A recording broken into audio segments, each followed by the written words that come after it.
Bien, nous allons commencer ce débat. D'abord, je vous souhaite la bienvenue. Merci d'être là. Nous sommes...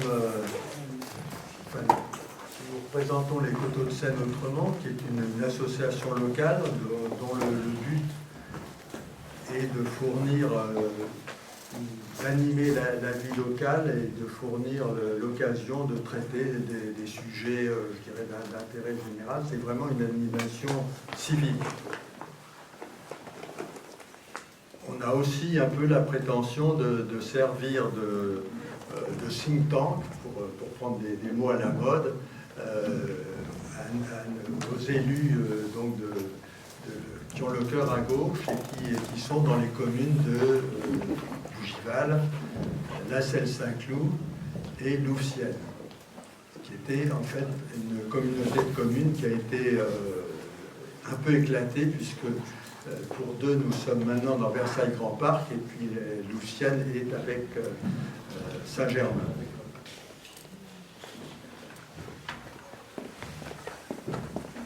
Alors,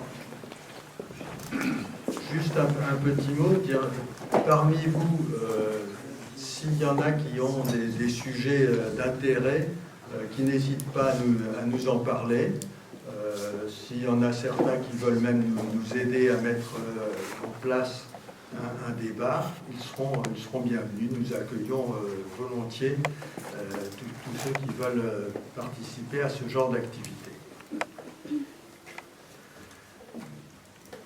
Donc maintenant, je remercie vivement Amélie Canon, présidente d'Hightech, et Édouard Boursieux, qui représente la Commission européenne en France pour les questions commerciales, donc d'avoir accepté de venir, de s'exiler dans cette agréable banlieue parisienne. La façon dont ce débat va être organisé, pour le rendre un petit peu plus lisible, parce que le sujet est assez complexe, on a prévu donc de le décliner en 5 ou 6 thèmes, donc 5 ou 6 séquences séparées, courtes. Pour chacune des séquences, on aura une présentation d'Édouard Boursieux et les commentaires ad hoc d'Amélie Canon. Donc, et je pense que cette façon de faire vous permettra aussi de noter vos questions. On va essayer d'avancer suffisamment vite pour réserver environ 40 minutes pour la partie questions-réponses. Donc je vous encourage à les préparer, les noter par écrit. Ça nous facilitera ensuite les échanges. Donc, on va pouvoir commencer avec la première séquence. Bien,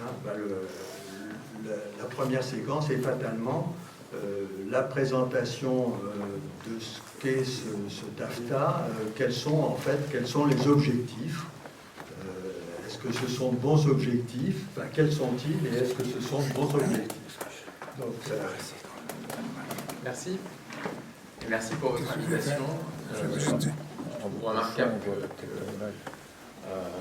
vous organisez spontanément pour organiser ce genre d'événements sur ce genre de sujets, qui sont des sujets qui sont pas faciles, mais sur lesquels il y a beaucoup d'intérêt, beaucoup de questions qui se sont posées jusqu'ici, beaucoup d'inquiétudes. Beaucoup de malentendus aussi, et donc c'est bien qu'on ait l'occasion de clarifier un petit peu de quoi il s'agit exactement, de parler de la réalité des négociations et pas seulement de ce qu'on peut projeter de ce qui pourrait être dans ces négociations et qui n'est pas nécessairement en jeu, en pratique, autour de la table de négociation.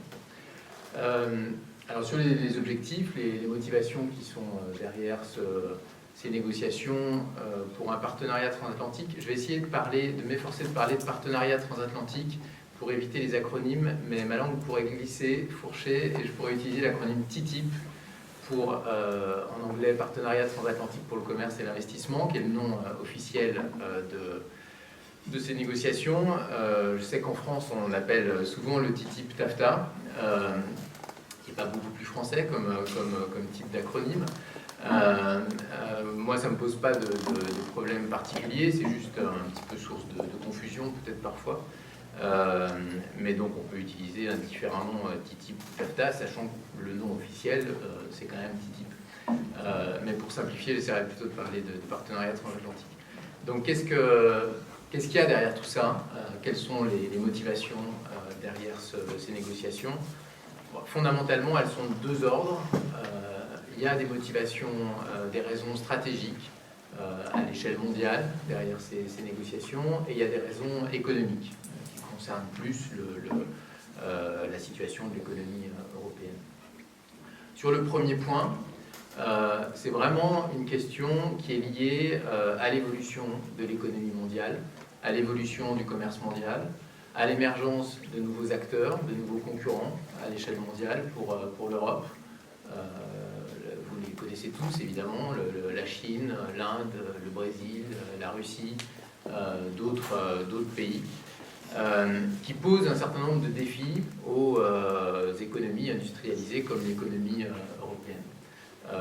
Je ne dis pas du tout que c'est une mauvaise chose, l'émergence de la Chine ou de l'Inde dans l'économie mondiale. Moi-même, j'ai habité pendant 3 ans en Inde et je suis particulièrement sensible à la situation indienne.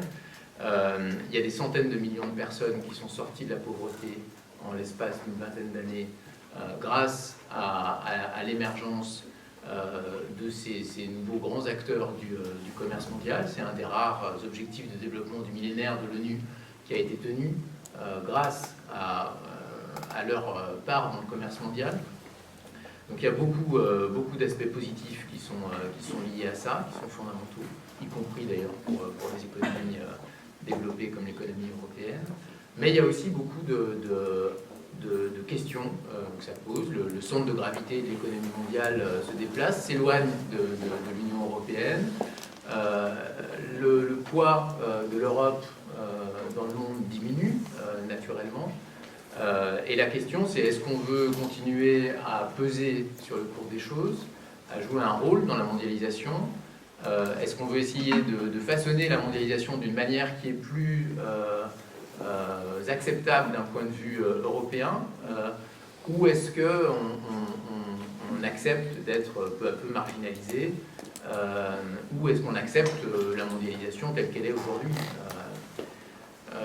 Du point de vue européen, la réponse est qu'on doit jouer un rôle actif, stratège dans la mondialisation, pour tirer parti de la mondialisation, qu'on peut améliorer et qu'on doit améliorer un certain nombre de choses aujourd'hui.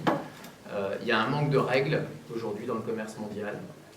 Il y a beaucoup de domaines dans lesquels on a essayé de développer au cours des dernières années des règles, d'abord dans le cadre multilatéral, à l'OMC, l'Organisation mondiale du commerce, sur les questions sociales et les questions environnementales, par exemple. Il n'y a aucune règle aujourd'hui dans le cadre de l'Organisation mondiale du commerce sur les questions sociales ou sur les questions environnementales.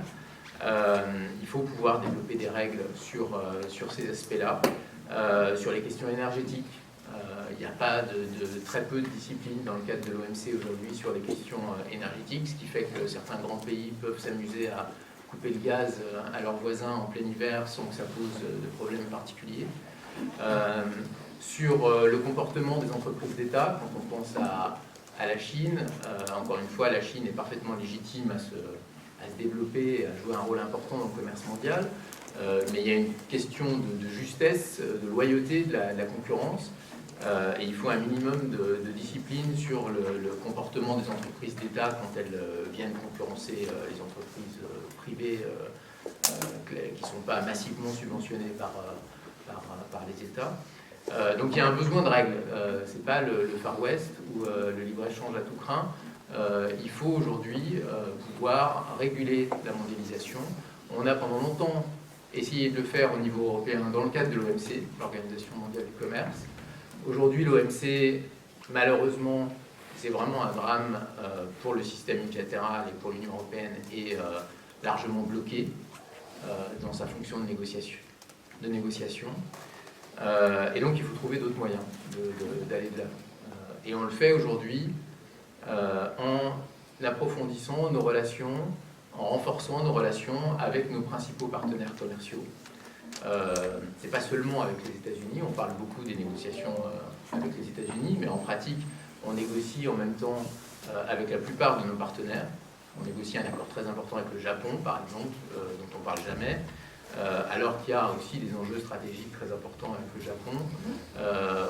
On négocie avec l'Inde, on négocie avec les pays du Mercosur, on a conclu un accord avec le Canada, on a conclu un accord tout récemment avec le Vietnam, avec Singapour, avec l'Équateur. Donc on a une politique commerciale qui est très active, d'engagement de nos partenaires au niveau bilatéral.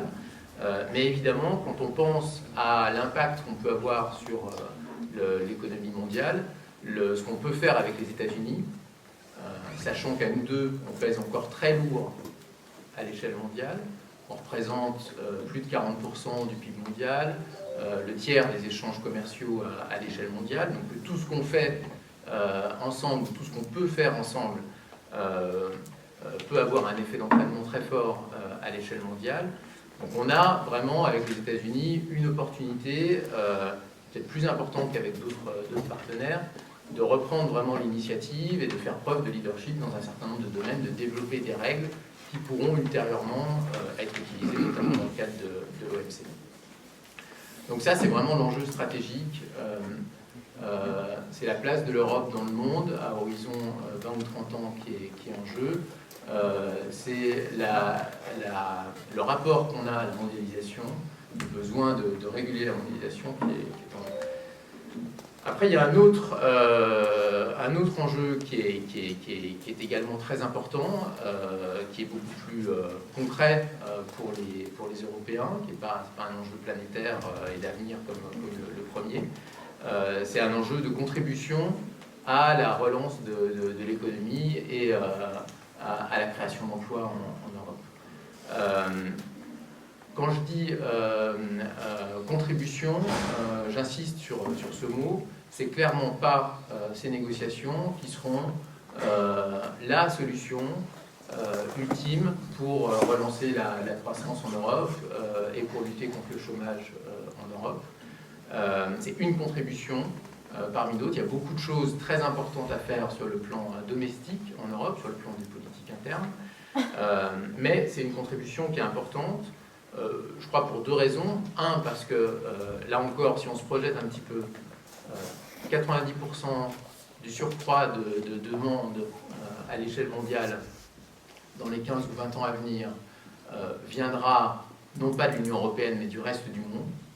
Donc si on veut une croissance durable au sein de l'Union européenne, on doit renforcer nos relations avec les principaux pôles de croissance à l'échelle mondiale. On doit s'arrimer sur ces principaux pôles de croissance à l'échelle mondiale. Il y a une dimension dynamique qui est très importante. Et puis le deuxième point, c'est que on regarde ce qu'on a fait jusqu'ici, on regarde les accords qu'on a négociés jusqu'ici et quel a été leur impact. Et ce qu'on observe, c'est que ça marche, c'est une contribution, encore une fois parmi d'autres, mais c'est une contribution qui apporte des résultats. On a mis en œuvre, voilà maintenant 5 ans, un accord avec la Corée du Sud, qui a été très difficile à négocier. C'était un pays, un marché émergent très important, mais en même temps un maquis de barrières non tarifaires, la Corée du Sud. J'étais impliqué dans le lancement des négociations. Il y avait beaucoup de doutes au moment où on a lancé les négociations sur la capacité de l'Union européenne à tirer parti vraiment de ces échanges avec la Corée du Sud. 5 ans plus tard, le résultat est là. Les exportations européennes ont augmenté de plus de 70%. Le déficit commercial historique qu'on avait avec la Corée du Sud de 10 milliards d'euros par an est devenu un excédent commercial de 10 milliards d'euros par an. Les difficultés qu'on avait notamment dans le secteur automobile, qui avaient fait couler beaucoup d'encre en France en particulier au moment de la mise en œuvre de l'accord, où Arnaud Montebourg voulait immédiatement instaurer des clauses de sauvegarde. Les difficultés qu'on avait dans le secteur automobile ont été résolues. On a multiplié par 3 les exportations automobiles européennes vers la Corée du Sud. et le déficit commercial qu'on avait en matière automobile est devenu un léger excédent commercial. Tout ça sur un fond de redistribution d'écart sur le marché coréen, où la Chine a gagné beaucoup de parts de marché dans les importations européennes dans les importations coréennes depuis 20 ans, mais l'Europe a vu ses parts de marché augmenter, passer de 9% des importations coréennes à 13% des importations coréennes, donc une augmentation très significative en l'espace de quelques années depuis la mise en œuvre de notre accord, alors que les parts de marché américaines stagnaient autour de 10% et les parts de marché japonaises diminuaient de 13 à 11%. Donc il y a vraiment des enjeux aujourd'hui dans la mondialisation. C'est pas un monde bisounours, j'aime pas beaucoup cette expression, mais c'est la seule qui me vient. Il y a vraiment des enjeux économiques et on a les moyens, à travers une politique commerciale active, de tirer parti, tirer notre épingle du jeu dans ce type de domaine. Je vois que le temps presse, donc je vais essayer de conclure assez vite. Avec les États-Unis, c'est exactement la même logique qui est à l'œuvre. Chercher d'une manière concrète, pragmatique, à lever les difficultés qui existent aujourd'hui dans les échanges avec les États-Unis, autant que possible. Il y a des choses qu'on ne pourra pas faire, il y a des choses qui tiennent à des choix de société, à des choix politiques, et ça, on n'y touchera pas. Mais il y a beaucoup de domaines où il y a des difficultés encore aujourd'hui dans nos échanges avec les États-Unis, même si on échange énormément avec les États-Unis, c'est notre premier partenaire commercial, donc il y a beaucoup d'enjeux avec les États-Unis. Il y a beaucoup de domaines concrets où, dans la vie de tous les jours, les 22 000 entreprises françaises qui exportent aux États-Unis ont des difficultés à bénéficier des opportunités commerciales sur le marché américain. C'est vrai dans les droits de douane, c'est vrai dans les marchés publics qui sont un enjeu fondamental pour l'Union européenne et pour la France en particulier, où il y a une asymétrie entre le degré d'ouverture européen et le degré d'ouverture américain qui est anormal et qu'il faut corriger. C'est vrai dans beaucoup de domaines, dans les services, dans l'agriculture. Il y a besoin de défendre et de promouvoir les indications géographiques européennes aux États-Unis. Donc il y a énormément de choses à faire et qu'on s'efforce de faire aujourd'hui. On est en plein dans les négociations et sujet par sujet, on s'attelle à essayer de faciliter la vie des opérateurs entre les deux rives de l'Atlantique. Je m'arrête là. Il y a beaucoup de questions aussi qui posent ces négociations, mais on reviendra là-dessus, donc je ne parle pas de tout ça. Merci. Bien. Je ne vais pas faire de commentaires, je vais vous laisser. Alors, ça marche.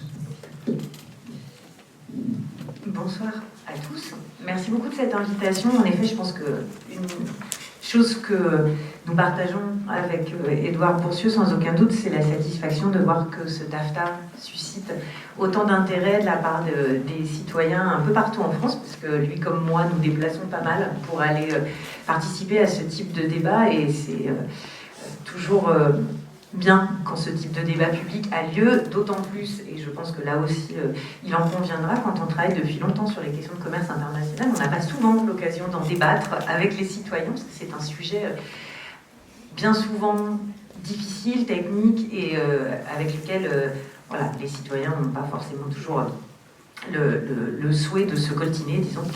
Donc c'est une première chose tout à fait satisfaisante.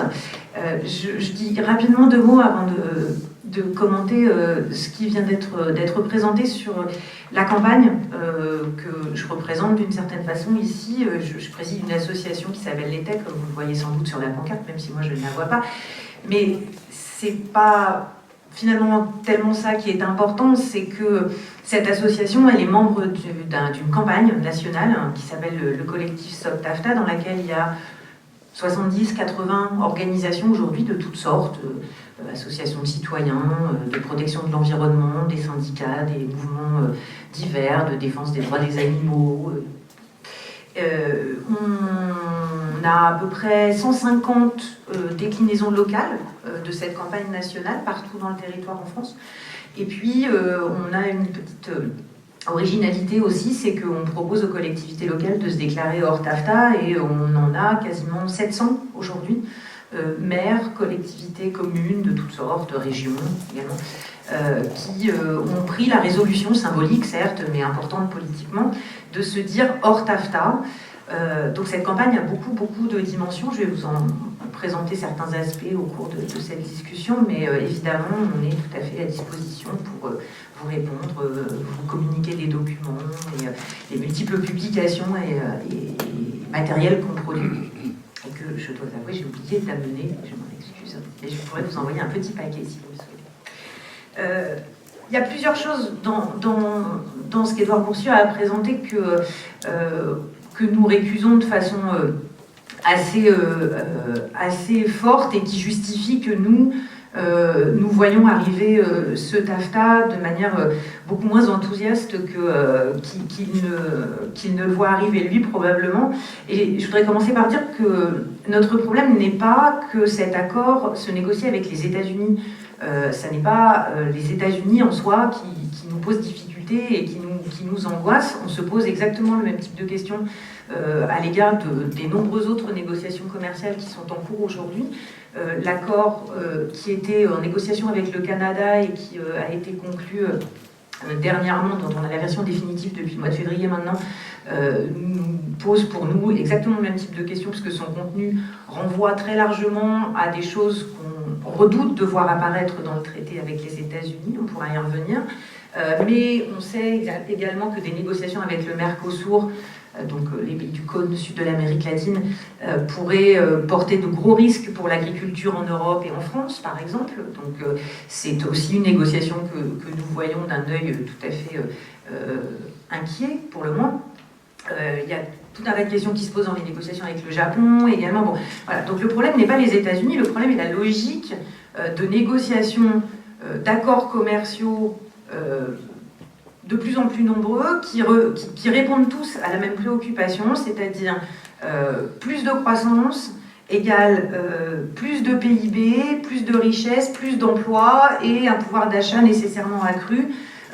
L'exemple qui a été pris des Indiens et des Chinois qui sont sortis de la pauvreté grâce à leur insertion sur le marché mondial, je pense quand même mérite d'être largement discuté à mon avis, et je pense que vous en conviendrez qu'on ne peut pas quand même attribuer aux politiques d'expansion commerciale de ces deux pays la totalité de ce bilan-là, parce que ce sont justement des pays qui ont aussi conservé de nombreuses mesures de régulation et de contrôle aux frontières, et je crois que précisément la politique de négociation commerciale que porte aujourd'hui l'Union européenne, c'est ce qui lui manque. C'est quelle réflexion sur ses propres régulations, ce que dans la discussion avec les États-Unis, avec le Canada, justement, on n'a pas véritablement vu se développer.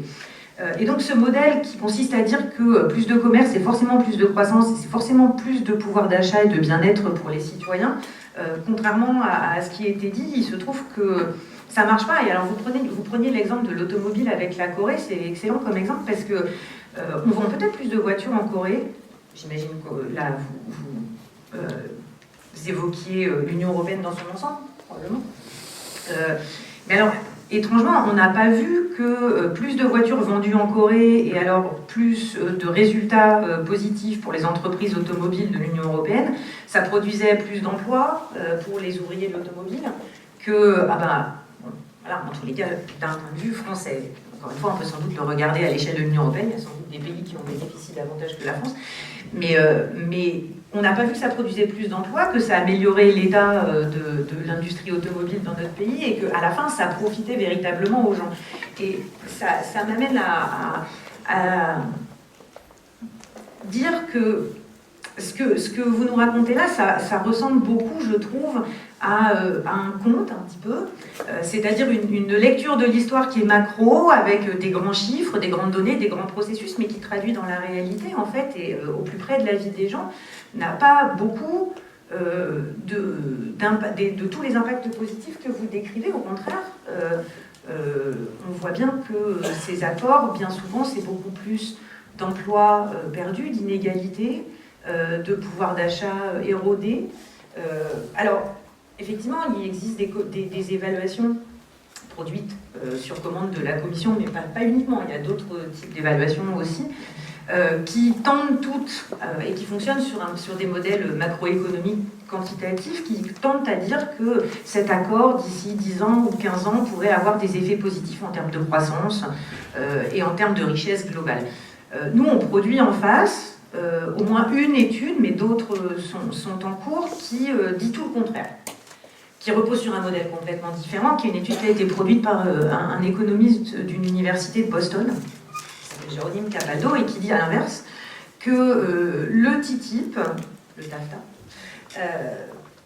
pour donner quelques chiffres qui concernent la France, en France, c'est d'ici 10-15 ans, moins 130 000 emplois, en France, hein, j'entends, hein, on parle plutôt de moins 500, moins 600 000 à l'échelle de l'Europe. À long terme, des pertes de pouvoir d'achat, probablement en France, les plus importantes parmi tous les pays d'Europe. Une baisse des exportations, une baisse des recettes publiques qui seraient liées en fait évidemment à la disparition des derniers droits de douane et donc aux recettes douanières qui sont liées. Bon, cette évaluation n'est sans doute pas plus la vérité parfaite que celle qui est produite, qui a été produite sur commande de la Commission, mais ce que ça raconte, c'est que quand même présager les résultats économiques à l'horizon de 10 ou 15 ans de ce type d'accord, c'est impossible, et qu'au regard des risques qui sont là et de l'imprévisibilité de ce type d'accord, les dangers sur tout un tas d'autres sujets sont beaucoup trop importants pour que se lance sans aucune sorte d'évaluation sérieuse des impacts qu'un accord comme ça va avoir. Il y a tout un tas de secteurs, comme le secteur de l'agriculture, mais pas seulement, hein, dans le domaine de l'environnement et de l'énergie, sont des accords qui auront des conséquences négatives de notre point de vue, dans le domaine des services publics, les contraintes qu'ils auront sur les élus locaux, pour les collectivités locales, pour d'autres raisons encore, nous font redouter ces accords. Et même si, dans certains secteurs, on peut imaginer que peut-être un certain nombre d'entreprises en profiteront, beaucoup d'autres n'en profiteront pas, au contraire, seront profondément pénalisés par ces accords qui se dessinent là. Donc voilà, c'est un peu pour ces raisons qu'on tente à dire que, faute de certitude sur leurs impacts, il est préférable de s'abstenir. Merci. J'avais encore du temps, Yann. Non, Bon, bah, tant pis. non, j'étais en train de l'enlever. Ça fait un crédit d'une minute. Non.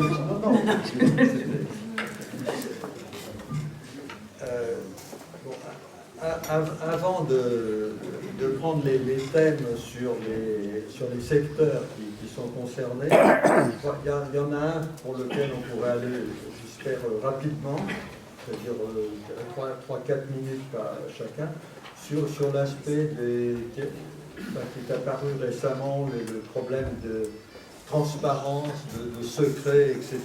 Donc, je dirais quelques mots pour épuiser ce sujet, mettre de côté. Je crois que c'est pas le cœur du problème. Ok.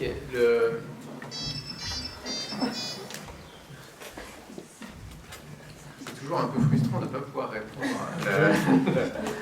Peut-être juste un mot très court sur. J'aurais voulu répondre sur tous les points, mais sur l'étude de Capaldo dont vous parliez à l'instant. Le type a tiré le jackpot parce que c'est l'étude qui donne des résultats négatifs. Elle est faite par un doctorant alors que toutes les autres études sont faites par les meilleurs centres de recherche en économie internationale qui travaillent sur les politiques commerciales depuis longtemps. Financé par les lobbies industriels. Voilà, le CEPI par exemple en France, qui est le Centre d'études prospectives et d'information internationale, qui est un centre de recherche qui existe depuis 40 ans, qui est lié au commissariat au plan, en fait, qui est un centre de recherche public, pas du tout financé par les lobbies, et où il y a les meilleurs économistes en matière de politique commerciale en France. Capaldo, lui, c'est un jeune homme qui est certainement très estimable, mais qui a utilisé un modèle macroéconométrique qui n'a rien à voir avec les politiques commerciales. Il n'y a pas les droits de douane dedans, il n'y a pas les autres types d'obstacles en matière de politique commerciale. On a du mal à comprendre comment, à partir de là, il peut arriver à des chiffres et une quelconque validité, mais en tout cas, le fait qu'il l'ait fait, pour lui, c'était plutôt une bonne chose, parce qu'effectivement, il a été repris ad nauseam par tous ceux que ça arrangeait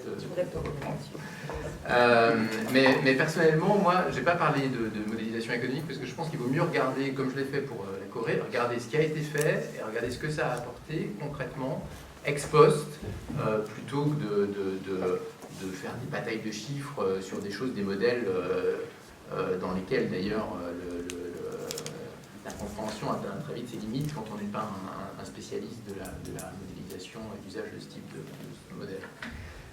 Sur la transparence, en 3 minutes à partir de maintenant, c'est une grande question dans ces négociations et c'est une question qui est parfaitement légitime. Il y a un intérêt public, citoyen sur ces négociations. Il y a un droit de savoir ce qui se passe. C'est des choses qui concernent potentiellement tout le monde. Aujourd'hui, le champ de la politique commerciale, il est plus large que dans le passé. Il peut y avoir des interactions avec d'autres politiques publiques, avec des choix politiques. Ce qui est absolument fondamental, c'est que justement, il n'y ait pas de supériorité, quelle qu'elle soit, de la norme commerciale sur les autres politiques publiques. Les autres politiques publiques ont leur logique et rien ne doit remettre ça en cause. Je pense aux politiques environnementales, je pense aux politiques sociales, je pense aux questions de santé, à beaucoup de dimensions, aux questions de protection des données personnelles. C'est des choses qui sont fondamentales, qui en aucun cas ne doivent être remises en cause par l'intermédiaire de ce type de négociations, qui ne sont pas là pour ça, pour d'autres chats à fouetter. Et donc c'est fondamental qu'il y ait suffisamment de transparence pour que chacun puisse s'assurer que c'est bien le cas. Et la transparence, elle est là. Il y a énormément d'efforts qui ont été faits depuis 3 ans dans ce domaine. Beaucoup de choses qui ont changé. Le mandat de négociation qui est donné à l'unanimité par les 28 États membres de l'Union européenne, qui était confidentiel au départ, parce que traditionnellement, historiquement, c'est toujours un mandat qui a été donné de manière confidentielle par le Conseil de l'Union européenne, les 28 États membres à la Commission pour négocier. Maintenant, il est public. Il avait fuité très rapidement. La France a pris une initiative pour le rendre public. La Commission a soutenu cette initiative. Certains États membres étaient réticents, voulaient garder leur prérogative de donner un mandat qu'eux seuls connaissaient à la Commission.